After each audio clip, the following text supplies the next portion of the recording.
Hey Kent, it's so nice to have you on the show today. How are you doing? I'm doing great. It's great to be here with you, Elisha. Beautiful, and thank you so very much for being here. Just like I mentioned earlier, I truly appreciate it. So, oftentimes, Kent, I love to thank my guest for two things, and I do this so often to the point where it has become an anthem for me. So, firstly, Kent, I want to say thank you so very much for investing in yourself. You see, you are on this platform right now because you did invest in yourself. And oftentimes, Kent, I love to make reference to the amazing mango tree. They say some months back, I was on a particular road, and just by the roadside, Kent, there was this very tall, unattractive mango tree. And I use the word unattractive because the mango tree's got no mangoes on it, and the leaves were all dry. So I just walked past it and I went my way. But you see, Kent, just recently I was on that same road, and this time around, a lot's changed about the mango tree. The mango tree caught my attention pretty good from a distance, and immediately I got the urge to move so close to it, of which I did, and it wowed me. Because now the mango tree's got a lot of mangoes on it, beautiful green leaves and healthy branches, and not just mangoes now, Kent. It was ripe mangoes. Oh boy, such a lovely moment that day. I was so excited, I tell you. Here is my point. The fact that you dedicated your time, energy, and resources to becoming the amazing Kent that you are today, that alone has made it really impossible for me to skip you. And that's why you got the request from me to be on the show because I was attracted to the fruit of all that you're doing, how you are offering your solutions, your philosophies, your insight, the impact your work is having. These stuffs are beautiful. And just before you got the request from me, Kent, I said to myself, I've got to benefit from these beautiful things Kent is doing. Not only me now, but even the audience. And here we are today with the amazing Kent. So thank you so very much for doing that yourself. And secondly, thank you for saying yes to the invite. Because if you had said nope, there was nothing Elisha could do about it. Thank you so much, my man. Thank you. Well, thank you so much for your blessings, and it is a pleasure to be able to bring this important topic to your audience. Beautiful. Thank you. So let's get started. You see, I'm quite excited to have you on the show today, Kent, for two reasons. Firstly, my interest in knowledge seeking. I believe in order for one to transition from a terrible situation to that of a beautiful one, I believe it takes the application of knowledge, quality information. And you see, Kent, ever since I discovered that light in the evil means knowledge and darkness means ignorance, I've been so keen to knowledge seeking because I do not want to remain in the dark. So that's going to make our conversation today very important to me and even to the listeners. The second reason why I'm excited to have the amazing Kent on the show is for the sake of the audience. I say, Kent, we live in an age where information is as abundant as grains of sand. We've got lots of information flying out there. So these folks trust me for quality, eye-opening, and very important information, of which I am totally convinced, Kent, that our conversation is going to be insightful and impactful. So for that reason, Kent, my man, let's get started with your introduction. Talk to us about your Okay. personal or professional journey. And at the time, I really didn't think it was a big deal. And 20 years later, I was at a marriage retreat, and the Lord said that if I didn't get my act together, basically, if I was on the same emotional path as my dad. And at that point, he'd already divorced twice and was heading towards his third marriage. And that was very concerning because I love my wife. I'm married, been married 41 years, 3 adult children. And I didn't want to get a divorce. But what I learned was that there was millions of people like me out there.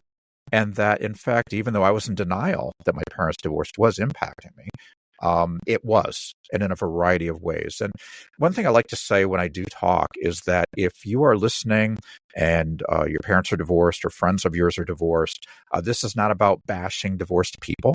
Ephesians says we're to honor our father and our mother, and it's really important that we do that. So if you're listening and you're divorced, just relax.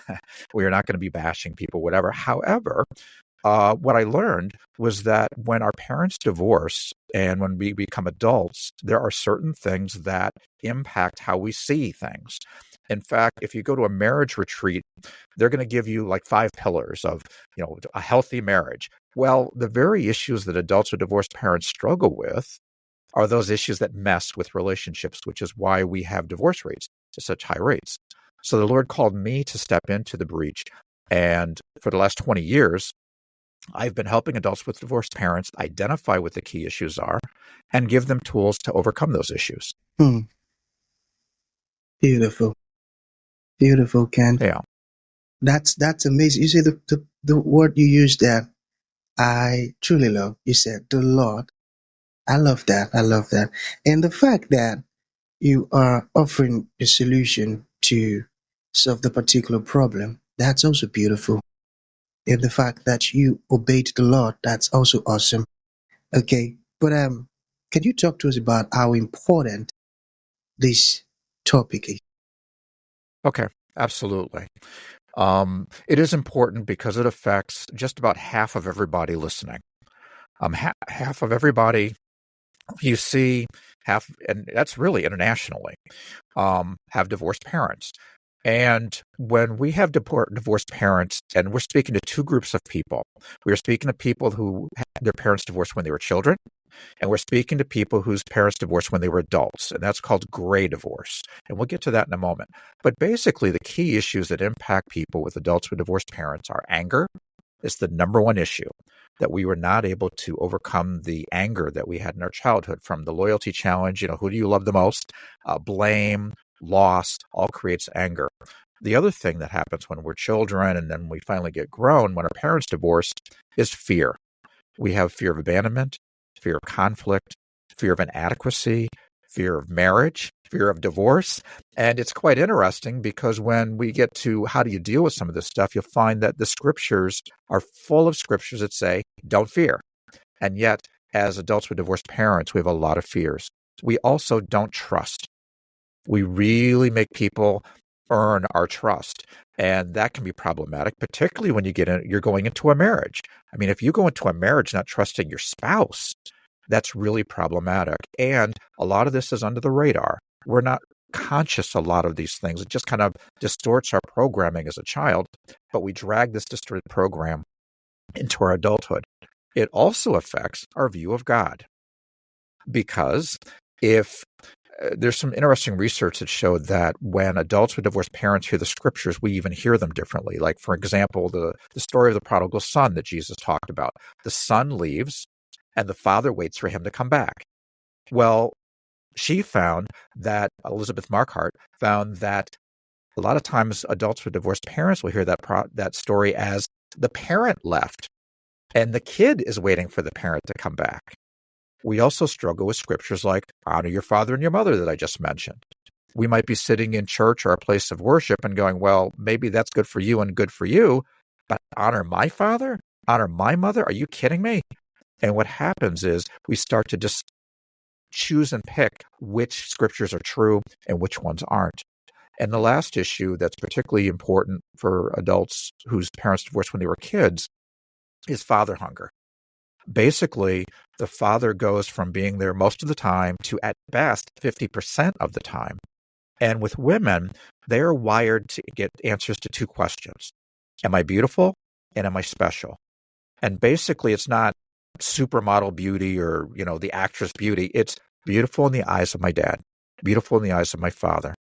And am I special? Am I special in the eyes of my father? And men are looking for the answer of, do I have what it takes to be a man? And when the father is gone, unfortunately, the women will look for the answers to their questions in all of the wrong places. And the men will be looking to social media, looking to other people to find those answers, when in reality, the answer is in the Bible, because the Bible says that we are God's workmanship, his masterpiece, his handiwork. And as men and women, we want to make sure that we have God's view of who we are, even when, in fact, our father wasn't there to validate that. Confirmed word. I got that. I got that. Thank you for explaining it that way, Kent. Okay, there's a spot I'm still curious. You mentioned it earlier, but I just want you to talk more on it. Mhm. What is great divorce? Sure. Okay. And that is the next thing. The other area of gray divorce basically is when our parents wait until we're grown to divorce. And that is right now double digits. It's 1 in 3 divorces now. And they call it Can you gray hear me? divorce Or should because I the repeat? parents have gray hair, so to speak. But I have dealt with people that divorced, their parents divorced after 25 years, after 35 years. I think the longest I've had was 52 years, 48 years. And basically, the parents think that because their kids are grown, that it's not a big deal. But in reality, it can be worse in a lot of ways. And one of the reasons is because when our parents wait until we're grown to divorce, we wonder, was our childhood fake? Was any of it real? And then sometimes parents will say, well, we only stayed together because of you. So we have the guilt issue, but we have no support. When we go to work or we go to our friends and say, oh, I can't believe after 35 years, my parents are divorcing. We will hear, well, what's the big deal? Don't you want them to be happy? At least you're grown, so it's not a big deal. But it's a huge deal. Everything changes. For instance, often we have kids, and we used to go to grandpa and grandma's house. Now it's grandpa or grandma's house. And we have to deal with new people coming on the scene. It's very, very difficult. Another thing people with gray divorce that experience gray divorce is TMI, too much information, because the parents will treat them as friends and not their kids. And we don't want to hear that they're not satisfied in certain areas and all this sort of thing. And it can be really a problem when they give us just way too much personal information. Another problem that people have that experience gray divorce of their parents is the loyalty challenge. And I mentioned that with children of divorce, but it's also an issue with gray divorce. Basically, which parent do you love more, me or dad, or me or mom? The problem is when we're an adult, the parents expect us to understand why the other parent is a deadbeat or why they're leaving the other parent. And they put that burden on us, and it's just very, very difficult to handle. Another issue is doubt. There's a certain process that if you're married and you're having struggles, but your parents are in there, they're hanging in there at 35, 40 years, you'll say, well, you know what, if mom can put up with that or dad can put up with that, we can make it. But when that marriage dissolves after 35, 40, 45 years, we start to think, and Satan will come in and go, you know what, if they couldn't make it after all that time, how on earth are you going to make it with all your problems? And doubt starts to creep in. And I mentioned the distortion of Scripture with adults whose parents divorced when they're kids. It's also a problem with gray divorce. Our parents walked with the Lord; they were in church, and then what happens is that suddenly the one isn't really walking with the Lord, or their behaviors are not like they used to be, and we start to wonder, well, what's the deal? Or we have that doubt of God. Mom walked with you all these years. Why did you let this happen? Dad walked with you all these years. And why did you let that happen? But the answer is God is faithful. And I take people to basically the Garden of Eden, where you have Adam and Eve. And basically they had a choice. They could follow their own way or they could follow God's way. And they chose to follow their own way. And we've been dealing with the consequences ever since. And our parents had a choice. They could follow God's way or they could follow their own way. And one or both of them chose to follow their own way. And we've been dealing with the consequences ever since. But the key is, it's not that God's not trustworthy. It's not that he's not worthy of our love. It's not that God's not faithful. It's that God gives us choices. And right now, those of you who are listening who have divorced parents and are going, oh, you have a choice. You can do what I did, which is be in denial for decades, or you can take this information and go, you know what? I need to learn more about what's going on. And that's the first step towards healing. Find out good resources. Our website is hope, the number 4, adp.com. Hope, the number 4, adp.com. There's podcasts, blogs, videos, all sorts of resources to help people with divorced parents. I wrote a book called Choose a Better Path, Overcoming the Impact of Your Parents' Divorce. It's basically a user-friendly devotional that helps people learn how did their parents Divorce affects them. It deals with fear and anger and grieving and unforgiveness, but it also offers the hope that only Christ can offer.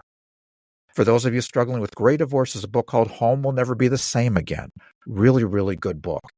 And I just encourage you that the key verse for our ministry, my ministry, is 2 Corinthians 1, 3 and 4. And that says, so others can receive God's comfort and they can share. And this cycle of divorce can be broken. That is my passion. And that's why we do this. And that's why I so appreciate this opportunity to share this important information. Beautiful. And I truly admire the amazing stuff that you're doing. And to God be all the glory. You see, Always. I knew it.